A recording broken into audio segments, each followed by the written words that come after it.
Hello बच्चों, today we will talk about Kingdom Monera. Whenever we talk about Kingdom Monera, the first thing we keep in our mind is that whenever we say Kingdom Monera means kingdom that contains prokaryotes. Kingdom that contains prokaryotes. And in Kingdom Monera, bacteria are the sole member of this kingdom. So let's start and know what is Kingdom Monera and what is the characteristics of Kingdom Monera. Before knowing Kingdom Monera, let's know about what is prokaryotic cell and what is eukaryotic cell. Whenever we say prokaryote, the word prokaryote is derived from Greek word that means before nucleus. Prokaryotes are single-celled organism that are microscopic. इसे हम लोग microscope से ही देख सकते हैं. And they lack a well defined nucleus, और इनका जो न्यूक्लियस होता है वो वेल डिफाइंड नहीं होता है, मतलब इनके जो शेप होता है वो अलग अलग होता है, न्यूक्लियर मेम्ब्रेन नहीं होता है. And also they do not contain cell organelle. तो पढ़ते हैं इन दोनों के बीच डिफरेंस पहले, फिर हम किंगडम मोनेरा जानते हैं क्या होता है. प्रोकैरियोट सेल्स में कुछ डिफरेंसेस और यूकैरियोट्स में सबसे पहले देखते हैं. प्राइमरी डिफरेंस इन दोनों में क्या है, प्रोकैरियोटिक सेल और यूकैरियोटिक सेल में, कि जो prokaryotic cell, the primary distinction between these two types of organism is that eukaryotic cell have a membrane bound nucleus. इनका जो यूकैरियोटिक है, ये जो यूकैरियोट्स है, इनमें जो न्यूक्लियस होता है वो क्या होता है, मेम्ब्रेन बाउंड होता है. यहाँ पे न्यूक्लियस के पास क्या होता है, मेम्ब्रेन होता है, जिसको हम लोग कहते हैं न्यूक्लियर मेम्ब्रेन. लेकिन जो प्रोकैरियोटिक सेल होता है उसमें क्या होता है, न्यूक्लियर मेम्ब्रेन एब्सेंट होता है.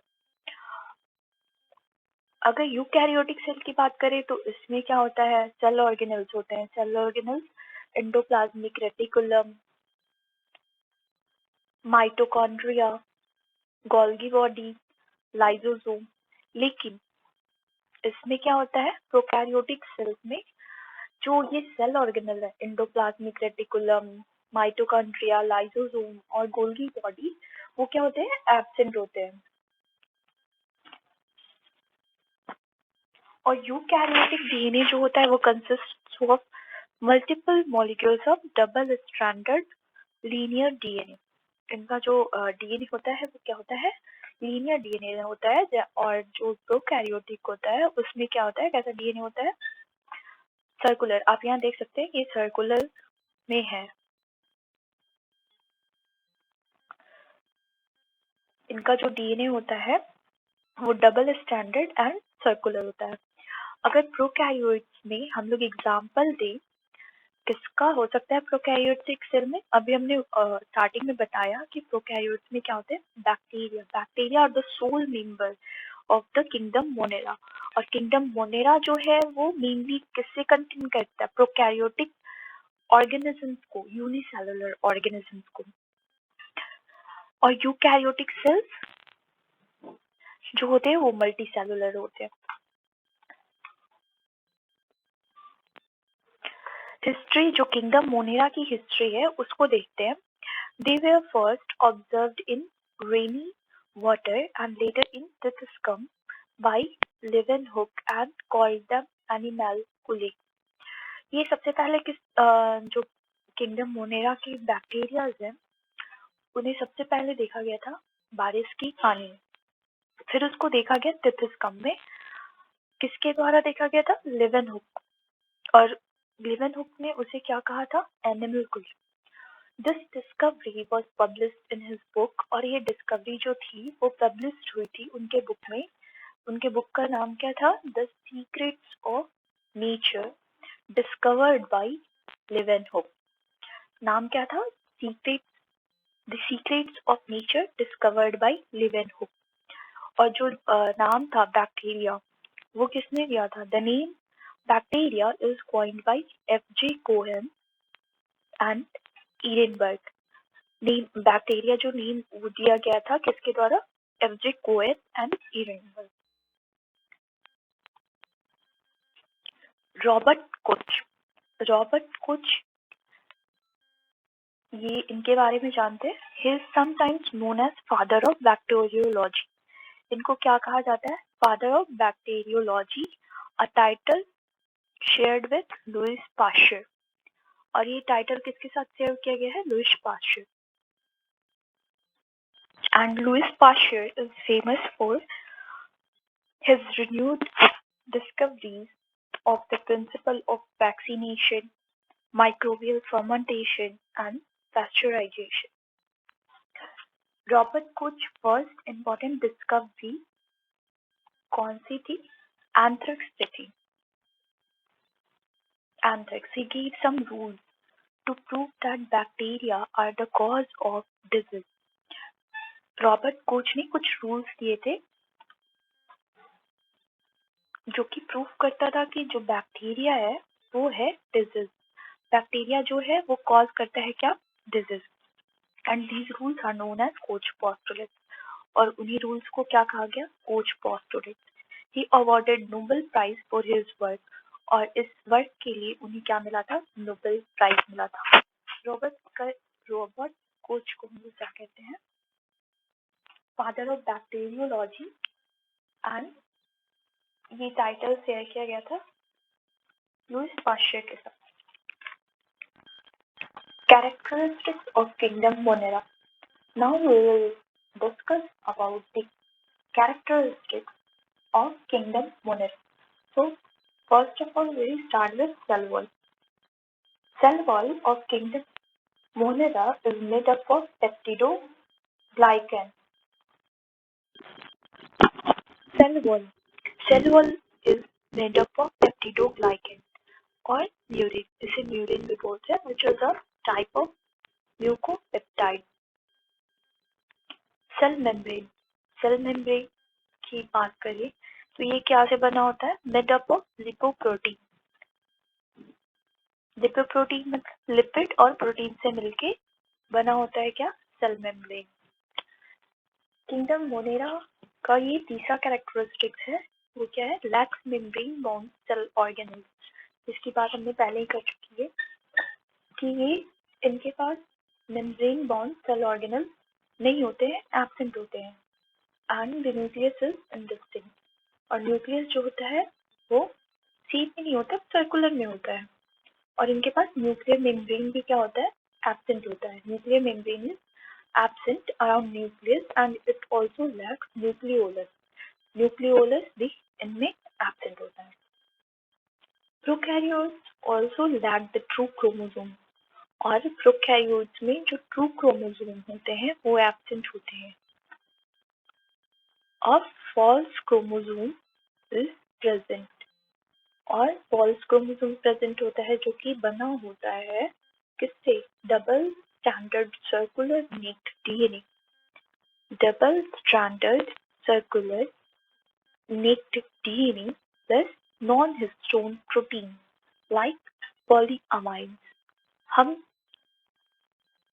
क्या देख रहे हैं? प्रोकैरियोट्स में जो होता है क्रोमोसोम वो ट्रू क्रोमोसोम नहीं होता है, फॉल्स क्रोमोसोम प्रेजेंट होते हैं जो कि बने होते हैं किससे?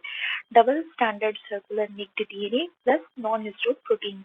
और नॉन हिस्टोन प्रोटीन में अगर देखा जाए तो कैसा protein? Polyamine. In prokaryotes the ribosomes are of 70S type. Prokaryotes में जो राइबोसोम्स होते हैं वो कैसे होते हैं? 70S टाइप के होते हैं। S stands for sediment. Bacteria. Now we will classify bacteria based on their shape. If we classify bacteria based on their shape, then they are classified into four. First is spherical cookie. अगर singular बात करें तो coccus बोलते हैं इसे। Rod shaped broad shape bacillus, singular अगर बोला जाए तो bacillus, comma shaped vibrio, singular vibrium, spiral, spirilla, spirillum. ये जो स्फेरिकल है कुकी, उसका शेप जो होता है वो क्या होता है? स्फेरिकल। ये क्या है? Rod shape.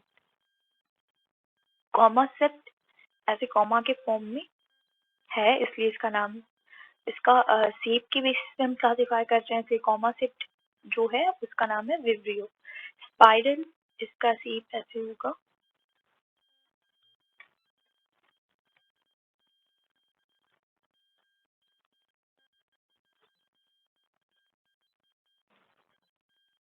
ये हो गया स्पाइरल, इसका spirilla, singular spirillum. Classification. Now we will classify bacteria. Bacteria is broadly classified into two categories. Bacteria को मेनली कितने कैटेगरीज में बांटा गया है? दो कैटेगरीज में। वो जो बैक्टीरिया हम लोग पढ़े वो तो शेप के बेसिस पे क्लासिफाई किया गया था, और ये जो मेनली है बैक्टीरिया किसमें होते हैं? आर्की बैक्टीरिया और एक यू बैक्टीरिया। आर्की बैक्टीरिया जो एक्सट्रीम कंडीशन में भी सर्वाइव करता है, और यू बैक्टीरिया को क्या बोलते हैं? जनरली ट्रू बैक्टीरिया भी बोलते हैं। देखते हैं डिफरेंसेस इन दोनों के बीच, यू बैक्टीरिया और आर्की बैक्टीरिया। यू बैक्टीरिया का जो सेल वॉल होता है वो क्या से बना होता है? पेप्टिडोग्लाइकन से। सेल वॉल कैसे बनता है? पेप्टिडोग्लाइकन से, जबकि आर्की बैक्टीरिया में जो पेप्टिडोग्लाइकन होता है वो नहीं होता है। ये you bacteria cannot survive in extreme environment, और ठीक इसके अपोजिट आर्की बैक्टीरिया जो है वो एक्सट्रीम इन्वायरमेंट में भी सर्वाइव कर सकते हैं। यू बैक्टीरिया का अगर एग्जांपल हम लोग देखें तो बैक्टीरिया है साइनोबैक्टीरिया, और आर्की बैक्टीरिया में क्या हो गए? थर्मोफिल्स जो गर्म जगह पे रहते हैं, हेलोफिल्स जो साल्टी रीजन में रहते हैं, मिथानोजेंस जो ऑक्सीजन के एब्सेंस में भी सर्वाइव करते, ऑक्सीजन के एब्सेंस में ही सर्वाइव करते हैं। प्रोकैरियोटिक। अब सिमिलैरिटीज देखते हैं, दोनों के बीच का जो सिमिलैरिटी है वो क्या है? वो है प्रोकैरियोटिक। यू बैक्टीरिया और आर्की बैक्टीरिया दोनों ही क्या है? प्रोकैरियोटिक है। यू बैक्टीरिया और आर्की बैक्टीरिया दोनों के पास क्या है? न्यूक्लियस नहीं है, दोनों ही सिंगल सेल्ड है। दोनों का राइबोस, दोनों में राइबोसोम्स होते हैं, और वो कितने होते हैं? 70 एस टाइप। कैसा होता है? 70 S type. No membrane bond organelles, दोनों में ही मेम्ब्रेन बॉन्ड ऑर्गेनल्स जो होते हैं वो एब्सेंट होते हैं। Archaebacteria, DNA shows a closer evolutionary relationship to eukaryotes. इनका जो डीएनए है, आर्कीबैक्टीरिया जो एक्सट्रीम इन्वायरमेंट में सर्वाइव कर सकते हैं, उनका जो इवोल्यूशनरी रिलेशनशिप अगर देखा जाए, पिछला उनका देखा जाए तो वो किससे मिलता जुलता है? यूकैरियोट से मिलता है। Many active archaebacteria live in extreme environment. बहुत सारे आर्कीबैक्टीरिया क्या कर सकते हैं? एक्सट्रीम इन्वायरमेंट में सर्वाइव करते हैं। जैसे मिथानोजेंस हमने बात किया था, live in oxygen free environment. ये क्या करते हैं? ऑक्सीजन फ्री इन्वायरमेंट में सर्वाइव करते हैं। Example thick mud and animal digestive tract. Methanogens, गाय की जो पेट होता है, स्टमक, उसमें क्या होता है? जो काउ डंग्स होते हैं उसमें क्या होते हैं? मिथानोजेंस होते हैं। थिक मड की अगर बात करें तो उसमें भी क्या होते हैं? मिथानोजेंस होते हैं। हैलोफिल्स, हैलोफिल्स लिव्स इन साल्टी एनवायरनमेंट। जो हैलोफिल्स हैं वो कहाँ सर्वाइव करते हैं? साल्टी इन्वायरमेंट में। थर्मोफिल्स, थर्मोफिल्स की बात करें तो ये कहाँ सर्वाइव करते हैं? Hot environment, example hot spring. You bacteria, जो यू बैक्टीरिया है उनका जो सेल वॉल है वो क्या करता है? प्रोटेक्ट करता है सेल को, इनके सेल को प्रोटेक्ट करता है, और इनका सीड भी डिटरमाइन करता है। अभी हमने पढ़ा कि जो यू बैक्टीरिया होता है उनका सेल वॉल कैसे बना होता है? पेप्टिडोग्लाइकन से, जबकि आर्की बैक्टीरिया में ये नहीं होता है, और आर्की बैक्टीरिया एक्सट्रीम इन्वायरमेंट में सर्वाइव करते हैं, लेकिन यू बैक्टीरिया एक्सट्रीम इन्वायरमेंट में सर्वाइव नहीं करते हैं। लीव एवरीवेयर, और ये सारे जगह रहते हैं, fresh salt water, on land, in human body. Structure, अब स्ट्रक्चर देखते हैं। प्रोकैरियोट्स में स्ट्रक्चर कैसे होता है? प्रोकैरियोट्स में पहले बात तो हमने ये जाना कि जो सोल मेंबर होते हैं इस किंगडम के वो क्या होते हैं? बैक्टीरिया होते हैं। और बैक्टीरिया सीप के बेसिस पे देखा हमने। अब इसका स्ट्रक्चर देखेंगे। Bacterial cell has a chemically complex cell envelope. इनका जो सेल होता है वो क्या होता है? केमिकली कॉम्प्लेक्स होता है। The envelope consist of tightly bond three layered structure. और ये 3 लेयर से मिलकर बना होता है। 3 लेयर में ये डिवाइडेड है। फर्स्ट जो है वो है क्या? Outer most glycocalyx. Outer most glycocalyx जो बाहरी परत, उसमें क्या होता है? कैप्सूल वो और स्लाइम लेयर। कैप्सूल देखो ये है, ये क्या है? कैप्सूल। ये हमारा आउटर मोस्ट ग्लाइकोकैलिक्स है। फिर इसके बाद देखो क्या है? कौन सा लेयर है? Cell wall. ये हो गया फर्स्ट, ये सेकेंड हमारा सेल वॉल। अगर आउटर मोस्ट ग्लाइकोकैलिक्स की बात करें हम, कैप्सूल और स्लाइम लेयर, तो कैप्सूल किसे कहते हैं? कैप्सूल देखो यहाँ पे 2 वर्ड यूज किया है मैंने, capsule and slime layer. Capsule are tough and thick and made up of polysaccharides and polypeptides. Capsule जब हम बोलेंगे तो उसका मतलब क्या ये शो करता है कि टफ एंड थिक लेयर है और वो क्या से बना है? पॉलीसैकेराइड एंड पॉलीपेप्टाइड से। जबकि अगर स्लाइम लेयर की बात करेंगे, स्लाइम लेयर, तो ये क्या हो गया? ठीक इसका अपोजिट। कैप्सूल का ठीक अपोजिट क्या है? Slime layer. जहाँ कैप्सूल टफ और थिक है, वहीं स्लाइम लेयर क्या है? लूज है, लूज और थिन है। और बना क्या से है? पॉलीसैकेराइड से। ये पॉलीसैकेराइड से केवल बना है, जबकि कैप्सूल जो है वो दोनों से मिलकर बना है, पॉलीसैकेराइड्स एंड पॉलीपेप्टाइड। और कैप्सूल क्या है? टफ है, थिक है। स्लाइम लेयर क्या है? लूज है, थिन है। अब चलते हैं सेल वॉल। सेल वॉल देखो, ये दूसरा जो लेयर है वो क्या है? Cell wall. सेल वॉल में भी होता है एक gram positive and gram negative. Gram positive bacteria का जो सेल वॉल होता है वो क्या होता है? थिक सेल वॉल होता है और उसमें लार्ज अमाउंट्स ऑफ क्या होते हैं? पेप्टिडोग्लाइकेंस होते हैं। और ग्राम नेगेटिव बैक्टीरिया का थिनर सेल वॉल्स होते हैं और inside and outer lipid layer. इसके बाद देखो क्या है? सेल वॉल के बाद हमारा जो, ये तो पहला लेयर हो गया, ये दूसरा लेयर सेल वॉल हो गया, ये तीसरा लेयर क्या है? Plasma membrane. प्लाज्मा मेम्ब्रेन को हम लोग क्या बोलते हैं? सेल मेम्ब्रेन भी बोलते हैं। साइटोप्लाज्म। साइटोप्लाज्म देखते हैं इधर। साइटोप्लाज्म देखो ये है, ये जो पीला दिख रहा है ये सारी क्या है? साइटोप्लाज्म है। In bacterial cytoplasm membrane bond cell organelle like mitochondria, chloroplast, endoplasmic reticulum, lysosome, etc. are absent. इसमें साइटोप्लाज्म, अगर बैक्टीरियल सेल की बात करें तो इसमें जो साइटोप्लाज्म होता है उसमें क्या होता है? Membrane bond cell organelle. हमने सबसे स्टार्टिंग में ही पढ़ा था कि मेम्ब्रेन बॉन्ड सेल ऑर्गेनल्स क्या होते हैं? एब्सेंट होते हैं। तो यहाँ पे क्या क्या एब्सेंट होगा? मेम्ब्रेन बॉन्ड सेल ऑर्गेनल कौन कौन से होते हैं? Mitochondria, chloroplast, endoplasmic reticulum. ER stands for endoplasmic reticulum. Lysosomes, Golgi bodies, ये सब क्या होते हैं? इसमें एब्सेंट होते हैं बैक्टीरियल सेल में। Bacterial cytoplasm show no streaming और साइक्लोसिस। ये जो साइटोप्लाज्म है देखो यहाँ पे कोई भी मेम्ब्रेन बॉन्ड ऑर्गेनल नहीं है। राइबोसोम है, राइबोसोम कैसा होता है? 70S टाइप होता है। साइटोप्लाज्मिक ऑर्गेनल्स, अब इसमें साइटोप्लाज्मिक ऑर्गेनल्स कैसे होते हैं? अगर मेम्ब्रेन बॉन्ड सेल ऑर्गेनल्स नहीं होते हैं तो इसमें साइटोप्लाज्मिक जो ऑर्गेनल है वो कौन कौन से होते हैं? तो पहले डायग्राम में हम देखते हैं कौन कौन से हैं।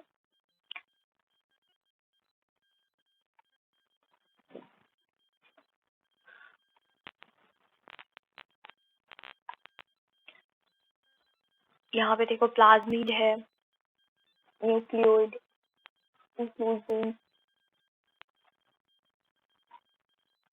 आगे पढ़ते हैं इसका। मीजोसोम्स। मीजोसोम्स क्या होता है? Mesosomes discovered by F James. Mesosomes किसने डिस्कवर किया था? एफ जेम्स ने। The cell membrane of bacteria invaginates in cytoplasm at different places and form mesosomes or chondrioids। जो सेल सेल मेम्ब्रेन है बैक्टीरिया का, देखो यहाँ पे सो क्या है, ये सेल मेम्ब्रेन है। बैक्टीरिया का क्या है? ये सेल वॉल है। फिर इसके बाद क्या है? ये प्लाज्मा मेम्ब्रेन, जिसको हम लोग क्या कहते हैं? सेल मेम्ब्रेन भी। प्लाज्मा मेम्ब्रेन को हम लोग क्या बोलते हैं? Cell membrane. तो यहाँ से देखो एक क्या लिखा है? Bacteria invaginates in cytoplasm and different places and form mesosomes और कॉन्ड्रियोल्स। यहाँ से देखो इनवैजिनेट, अंदर से ऐसे स्ट्रक्चर बन रहा है, एक सेप बन रहा है। यहाँ पे इसको क्या, हम इस स्ट्रक्चर को बोलते हैं मीजोसोम। ये जो पूरा एक स्ट्रक्चर अंदर से बन रहा है, प्लाज्मा मेम्ब्रेन जो है इनवैजिनेट हो रहा है, उसे हम क्या कहेंगे? मीजोसोम। ये जो सैक है हमारा, ये पूरा, इसे हम इसको कहेंगे मीजोसोम। इसके अंदर जो ये गोल गोल दिख रहे हैं सर्कुलर, इसको क्या बोलते हैं? Tubules. These extensions are in the form of vesicles, tubules, and lamellae, and functionally they are mitochondria-like structure. Mitochondria क्या होता है? Power house. हमारा पावर हाउस होता है माइटोकॉन्ड्रिया। तो बैक्टीरियल सेल में जो मीजोसोम है, उसका काम किसकी तरह है? फंक्शनली ये किसकी तरह है? माइटोकॉन्ड्रिया की तरह है। और ये जो एक्सटेंशन है, यहाँ से जो सेल मेम्ब्रेन है बढ़ रहा है, बढ़ जा रहा है, देखो इसी को हम लोग क्या कहते हैं? मीजोसोम। और इसके जो एक्सटेंशन होते हैं इस किस फॉर्म में होते हैं? जैसे यहाँ पे ट्यूबल्स दिखाया गया है, तो ट्यूबल्स वेसिकल्स भी हो सकते हैं, यहाँ पे लैमेली भी हो सकती है। Storage granules. स्टोरेज ग्रैनुअल्स देखते हैं। यहाँ पे स्टोरेज ग्रैनुअल्स, स्टोरेज से ही हमें पता चल रहा है कि स्टोरेज मतलब क्या होता है? किसी चीज को रखना फ्यूचर के लिए या फिर कभी काम जरूरत के लिए। तो reserve material in prokaryotic cells are stored in the cytoplasm in the form of inclusion body. ये क्या करता है? अपना प्रोकैरियोटिक सेल क्या करता है? स्टोर करता है अपने साइटोप्लाज्म में। और ये किस फॉर्म में करता है? इंक्लूजन बॉडीज के फॉर्म में, अलग अलग से ऐसे गोले बना के। फिर इसमें ये क्या करता है? अपना जो भी मटेरियल रिजर्व करना है उसको रख लेता है।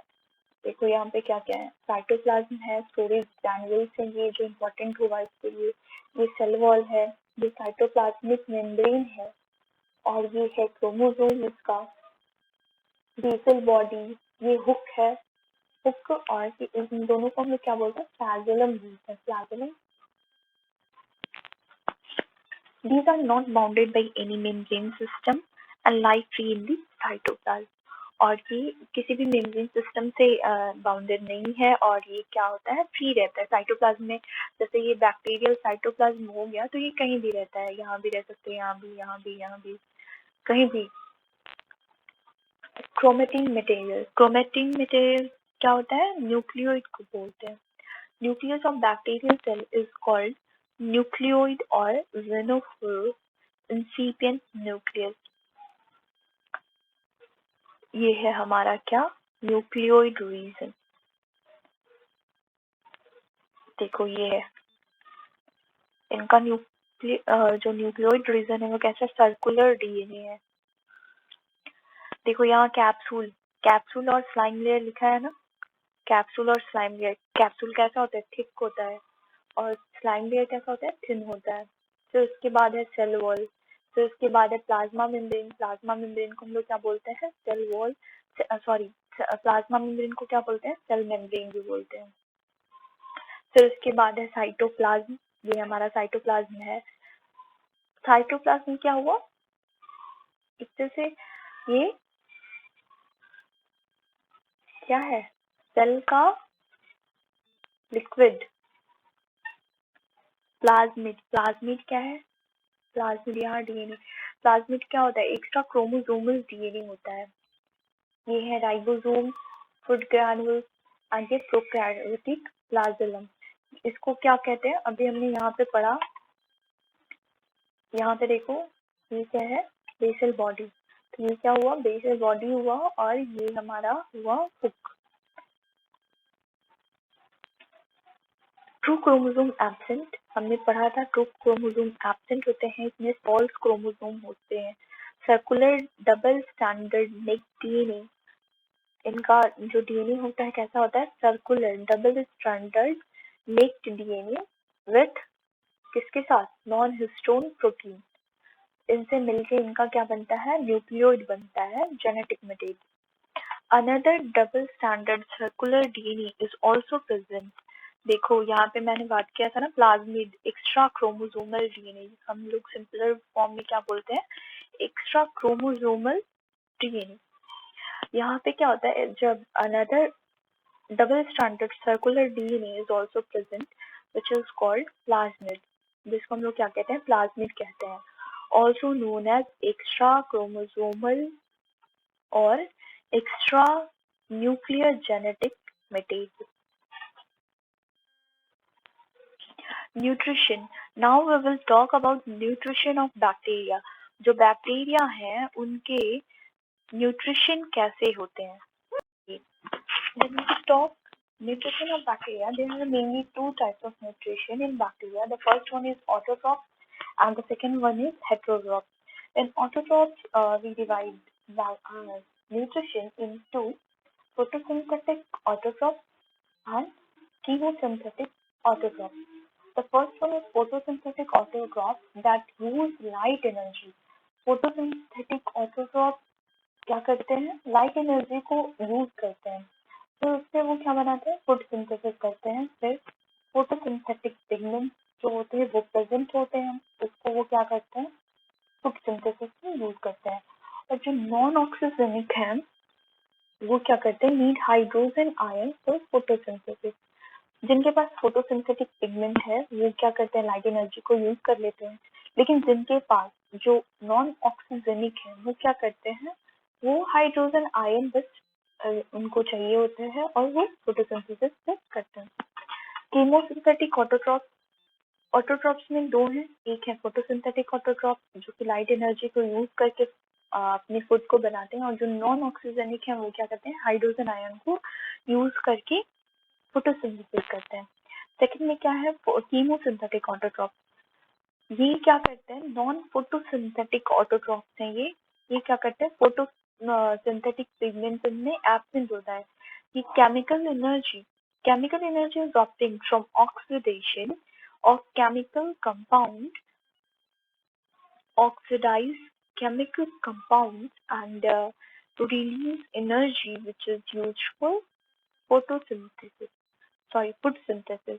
ये क्या करते हैं? कीमोसिंथेटिक बैक्टीरिया केमिकल एनर्जी को ये लोग लेते हैं, किससे? ऑक्सीडेशन करके केमिकल कंपाउंड्स का ऑक्सीडाइज करते हैं, फिर केमिकल कंपाउंड्स को, और जो उससे एनर्जी रिलीज होती है उस एनर्जी को वो यूज करते हैं किसमें? अपने खाने को बनाने में।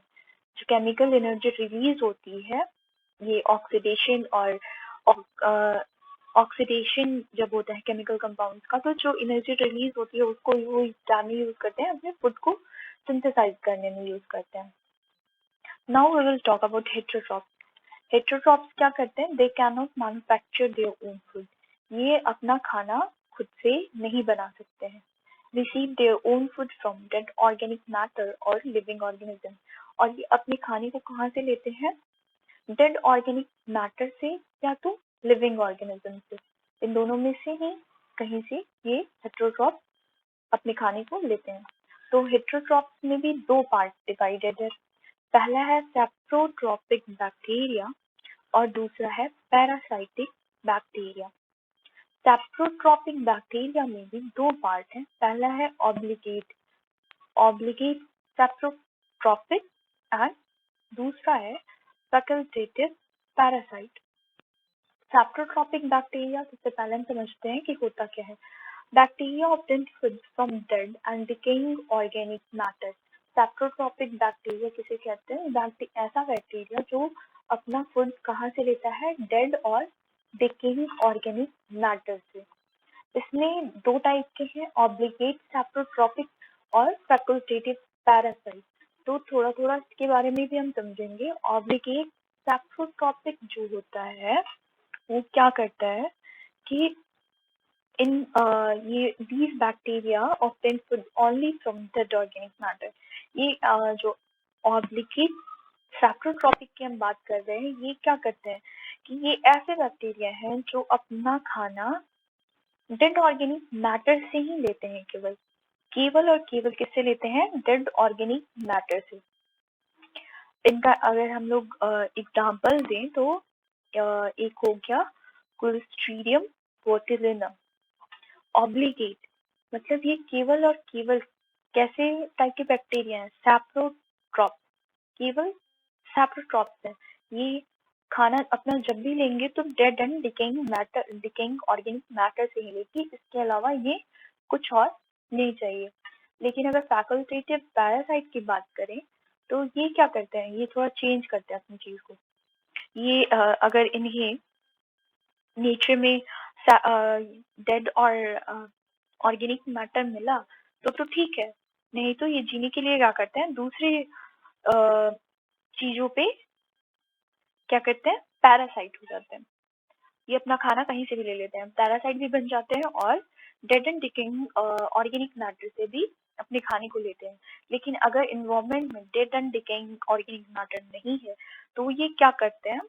दे कैन बिकम पैरासाइटिक और ये पैरासाइट बन जाते हैं। इसीलिए इनको हम लोग क्या लिखे हैं? Facultative parasite. इसमें एग्जांपल हो गया स्यूडोमोनास या स्टेफाइलोकोकस। अब पैरासाइटिक बैक्टीरिया की बात करते हैं। ये क्या करते हैं? Obtain food from living organism. ये क्या करते हैं? अपना खाना लिविंग ऑर्गेनिज्म से लेते हैं। इसमें भी दो है, एक है ऑब्लिगेट पैरासाइट और दूसरा है फैकल्टेटिव सैप्रोट्रॉपिक। तो ऑब्लिगेट मतलब तो हम समझ गए कि ये मतलब एक ही चीज पे रहने वाले हैं। जैसे यहाँ सैप्रोट्रॉपिक था तो ये dead and decaying organic matter से ही जब भी खाना लेंगे तो वहीं से लेंगे। अगर dead and decaying organic matter नहीं मिला तो ये मर जाएंगे। वैसे ही यहाँ पे ऑब्लिगेट पैरासाइट, ये क्या करेंगे? जब भी ये खाना अपना लेंगे तो क्या करेंगे? ये हमेशा पैरासाइटिक ही रहेंगे।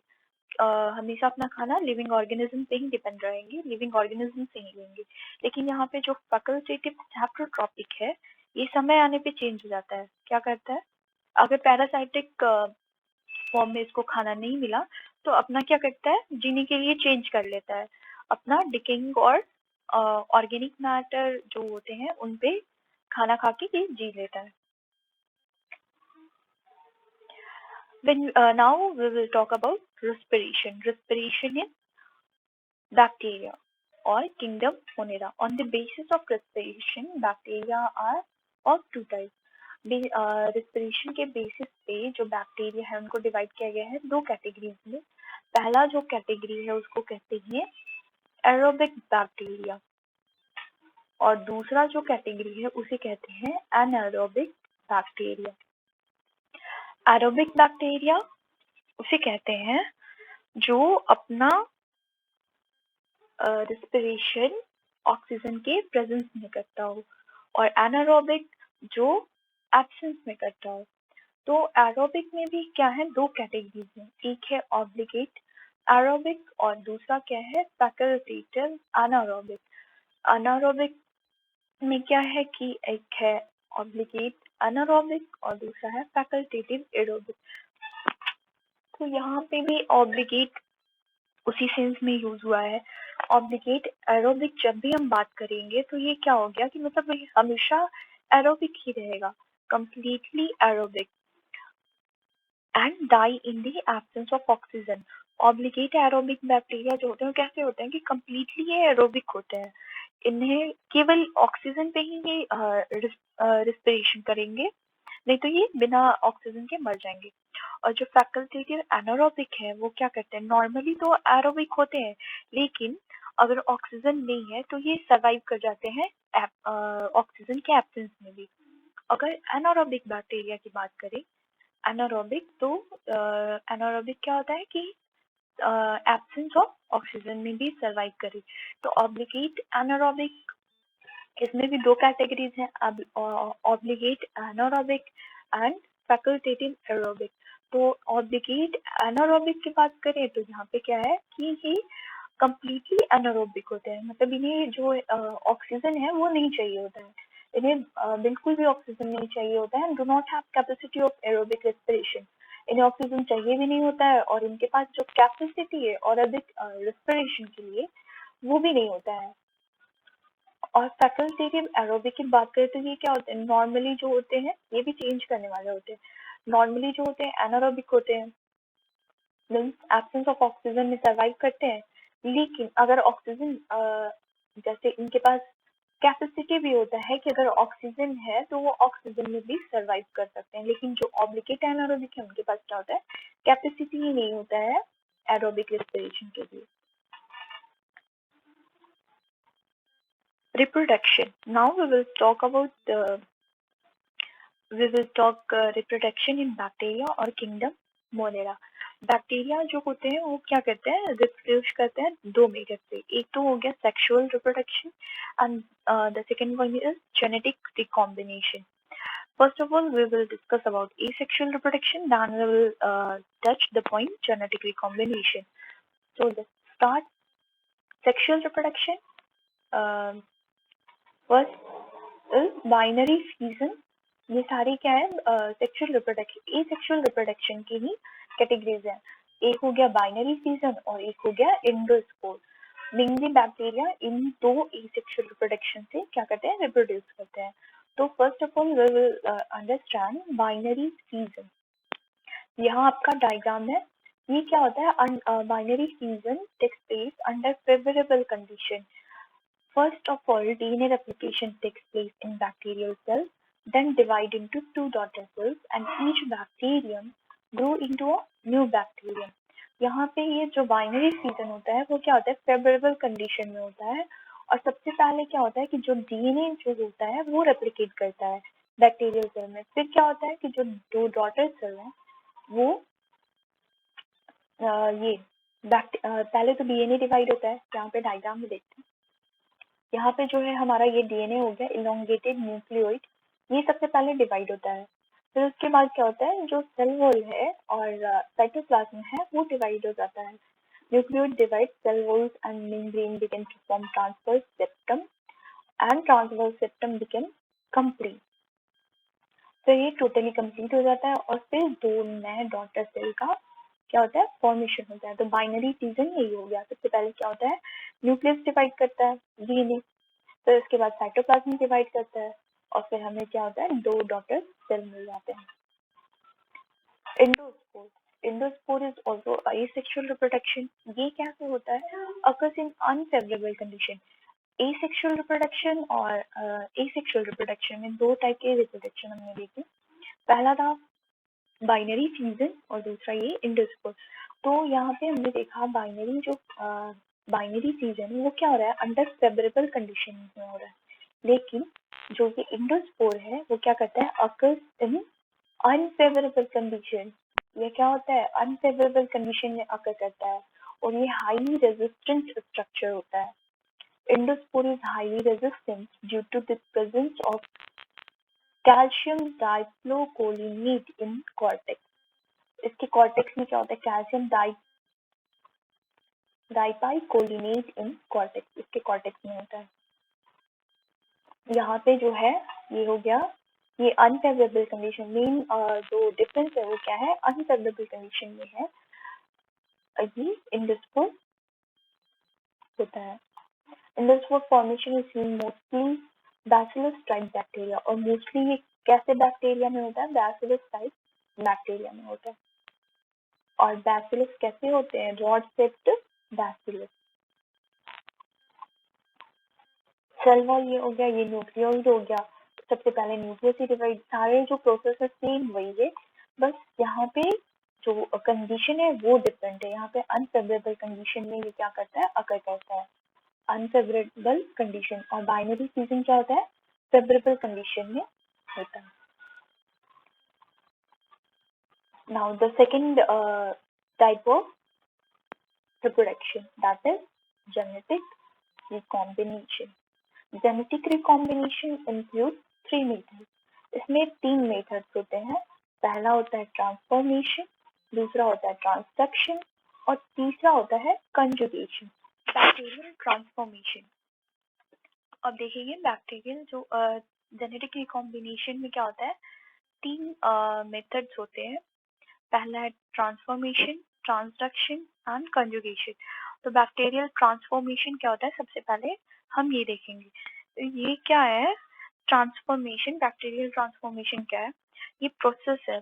It is a process of horizontal gene transfer by which some bacteria pick up foreign genetic material, nick DNA from the environment. इसमें क्या होता है कि कुछ बैक्टीरिया क्या होता है, ये देखो डोनर सेल है, ये जो होता है वो क्या करता है, हॉरिजॉन्टल जीन को ट्रांसफर करता है. हॉरिजॉन्टली जीन ये ट्रांसफर कर देता है और ये क्या करता है अपने जो अदर रेसिपिएंट सेल है वो ले लेता है अपने, ये रिलीज कर देता है अपना डीएनए और ये फिर इन्वायरमेंट से दूसरा बैक्टीरिया जो होता है ले लेता है. बैक्टीरियल ट्रांसडक्शन क्या होता है? It is a process of genetic recombination in bacteria in which genes from a host cell, a bacterium, are incorporated into the genome of a bacterial virus, bacteriophage, and then carried to another host cell when the bacteriophage initiates another cycle of infection. ये क्या होता है कि यहाँ पे एक inject किया जाता है फेज इन्फेक्टेड डोनर सेल, ये जो होता है इन्फेक्टेड होता है, फिर ये रिलीज करता है अपना ये बैक्टीरियोफेज जो है, इसे कहते हैं बैक्टीरियोफेज, ये अपना रिलीज करता है, फिर ये क्या करता है जो सेल लेने वाला है उसको ये दे देता है. बैक्टीरियल कंजुगेशन, इसमें क्या होता है, देखो यहाँ पे इस डायग्राम से ही समझ में आ रहा है, ये अपना जो जिन है वो क्या करता है, ये या तो ब्रिज बनाता है या इसे क्या कहते हैं सेल टू सेल बोलते हैं या ब्रिज करते हैं. It is the transfer of genetic material between bacterial cells by direct cell to cell contact और by a bridge like connection between two cells. यहाँ पे देखो ब्रिज जैसा कनेक्शन हुआ है, या हम लोग कह सकते हैं सेल टू सेल ट्रांसफर हो रहा है. तो ऐसे ही क्या करते हैं फिर जेनेटिक रिकॉम्बिनेशन अपने जीन को ट्रांसफर करते हैं और फिर ये रिप्रोड्यूस करते हैं. अब देखेंगे harmful. Now we will see what is the harmful effects of bacteria. Bacteria के हार्मफुल इफेक्ट्स क्या है, ये सबसे पहला तो ये है कि it gives you a disease. ये क्या करते हैं, हमें बीमार कर देते हैं. It can rot your food, हमारे खाने को खराब कर देते हैं. They use the life of plants and animals. अगर बैक्टीरिया जो है प्लांट या एनिमल पे लग जाए तो वो क्या होता है, लाइफ उनका छोटा हो जाता है और वो डेथ ही लास्ट ऑप्शन क्या होता है. अगर उन्हें सही टाइम पे एंटीबायोटिक ना दिया जाए तो क्या होगा, प्लांट्स एंड एनिमल्स की डेथ हो जाएगी. We have studied about the harmful effects of bacteria. Now we will learn what is the beneficial effects of bacteria. Bacteria का जो बेनिफिशियल अच्छे कामों के लिए इनकी हमें जरूरत होती है, जैसे कि it can use to mix food. हमें खाने बनाने में बैक्टीरिया का यूज होता है. They shape our physical development. They maintain a healthy digestive system. हमारे डाइजेस्टिव सिस्टम को कौन हेल्दी बनाता है, बैक्टीरिया. Thank you.